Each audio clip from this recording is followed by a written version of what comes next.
बृहस्पतिवार व्रत कथा। भारतवर्ष में एक प्रतापी और दानी राजा राज्य करता था। वह नित्य गरीबों और ब्राह्मणों की सहायता करता था। यह बात उसकी रानी को अच्छी नहीं लगती थी। वह न ही गरीबों को दान देती, न ही भगवान का पूजन करती थी और राजा को भी दान देने से मना करती थी। एक दिन राजा शिकार खेलने वन को गए हुए थे तो रानी महल में अकेली थी। उसी समय बृहस्पति देव साधु वेश में राजा के महल में भिक्षा के लिए गए और भिक्षा मांगी। रानी ने भिक्षा देने से इनकार किया और कहा, हे साधु महाराज, मैं तो दान पुण्य से तंग आ गई हूँ। मेरा पति सारा धन लुटाते रहते हैं।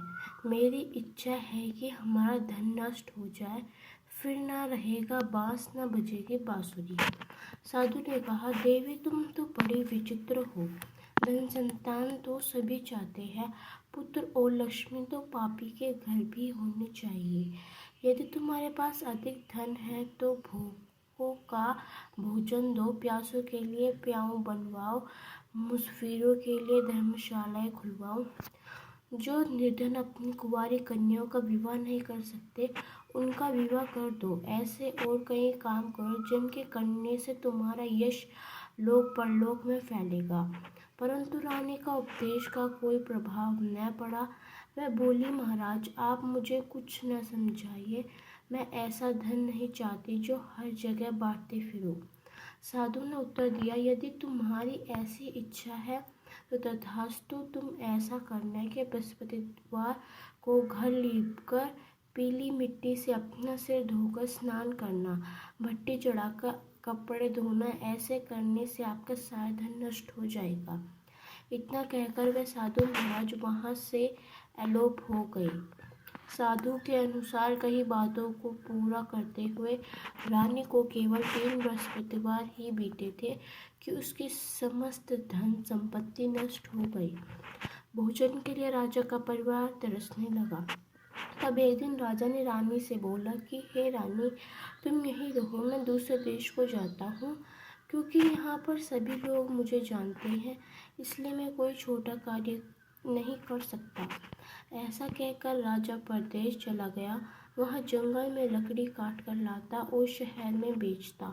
इस तरह वह अपना जीवन व्यतीत करने लगा। इधर राजा के परदेश जाते ही रानी और दासी दुखी रहने लगी। एक बार जब रानी और दासी को 7 दिन तक बिना भोजन के रहना पड़ा तो रानी ने अपनी दासी से कहा, हे दासी, पास ही के नगर में मेरी बहन रहती है। वह बड़ी धनवान है। तू उसके पास जाओ और कुछ ले आ, ताकि थोड़ी बहुत गुजर बसर हो जाए। दासी रानी की बहन के पास गई। उस दिन गुरुवार था और रानी की बहन उस समय बृहस्पतिवार व्रत की कथा सुन रही थी। दासी ने रानी के बहन को अपनी रानी का संदेश दिया, लेकिन रानी की बड़ी बहन ने कोई उत्तर नहीं दिया। जब दासी को रानी की बहन से कोई उत्तर न मिला तो वह बहुत दुखी हुई और क्रोध भी आया। दासी ने वापस आकर रानी को सारी बात बता दी। सुनकर रानी ने अपने भाग्य को कोसा। उधर रानी की बहन ने सोचा कि मेरी बहन की दासी आई थी, परंतु मैं उससे नहीं बोली, इससे वह बहुत दुखी होगी। कथा सुनकर पूजन समाप्त करके वह अपनी बहन के घर आई और कहने लगी, हे बहन, मैं बृहस्पतिवार का व्रत कर रही थी। तुम्हारी दासी मेरे पास आई थी, परंतु जब तक कथा होती है तब तक न तो उठते हैं और न ही बोलते हैं, इसलिए मैं नहीं बोली। कहो दासी, क्यों गई थी? कथा सुन बोलो दासी, तुम क्यों गई थी? रानी बोली, बहन, तुमसे क्या छिपाऊं, हमारे घर में खाने तक को अनाज नहीं था। ऐसा कहते कहते रानी की आंखें भर गई। उसने दासी समेत पिछले 7 दिनों से भूखे रहने की तक की बात अपनी बहन को विस्तार पूर्वक सुना दी। पहले तो रानी को विश्वास न हुआ, पर बहन के आग्रह करने पर उसे अपनी दासी को अंदर भेजा तो उसे सचमुच अनाज के भरा हुआ एक घड़ा मिला। यह देखकर दासी को बड़ी हैरानी हुई।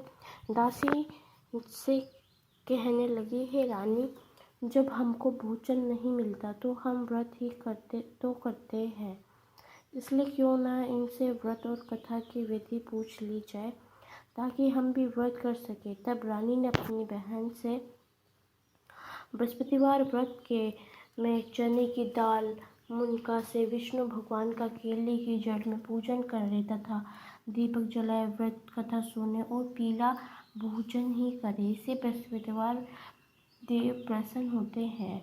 व्रत और पूजन विधि बताकर रानी की बहन अपने घर लौट गई। 7 दिन के बाद जब गुरुवार आया तो रानी और दासी ने व्रत रखा।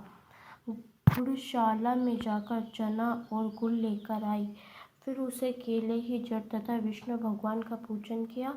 अब पीला भोजन कहाँ से आए, इस बात को लेकर दोनों बहुत दुखी हुई। क्योंकि उन्होंने व्रत रखा था इसलिए बृहस्पति देव उनसे प्रसन्न थे, इसलिए वे एक साधारण व्यक्ति का रूप धारण कर 2 थालों में सुंदर पीला भोजन दासी को दे गए। भोजन पाकर दासी प्रसन्न हुई और फिर रानी के साथ मिलकर भोजन ग्रहण किया। उसके बाद वे सभी गुरुवार को व्रत और पूजन करने लगी। बृहस्पति भगवान की कृपा से उनसे पास फिर से धन संपत्ति आ गई, परंतु रानी फिर से पहले की तरह आलस्य करने लगी। तब दासी बोली, देखो रानी, तुम पहले भी इस प्रकार आलस्य करती थी, तुम्हें धन रखने में कष्ट होता था, इस कारण सभी धन नष्ट हो गया, और अब जब भगवान बृहस्पति की कृपा से धन मिलता है तो फिर से आलस्य होता है। रानी को समझते हुए दासी कहती है कि बड़ी मुसीबतों के बाद हमने यह धन पाया है, इसलिए हमें दान पुण्य करना चाहिए, भूखे मनुष्यों को भोजन कराना चाहिए और धन को शुभ कार्य में खर्च करना चाहिए, जिससे तुम्हारे कुल का यश बढ़ेगा, स्वर्ग की प्राप्ति होगी और पितृ प्रसन्न होंगे। दासी की बात मानकर रानी अपना धन शुभ कार्यों में खर्च करने लगी, जिससे पूरे नगर में उसका यश फैलने लगा। तो दोस्तों, ये थी हमारी बृहस्पतिवार की व्रत कथा। अगर आपको हमारी ये कथा पसंद आई हो तो हमें कमेंट करके ज़रूर बताइए। राधे राधे।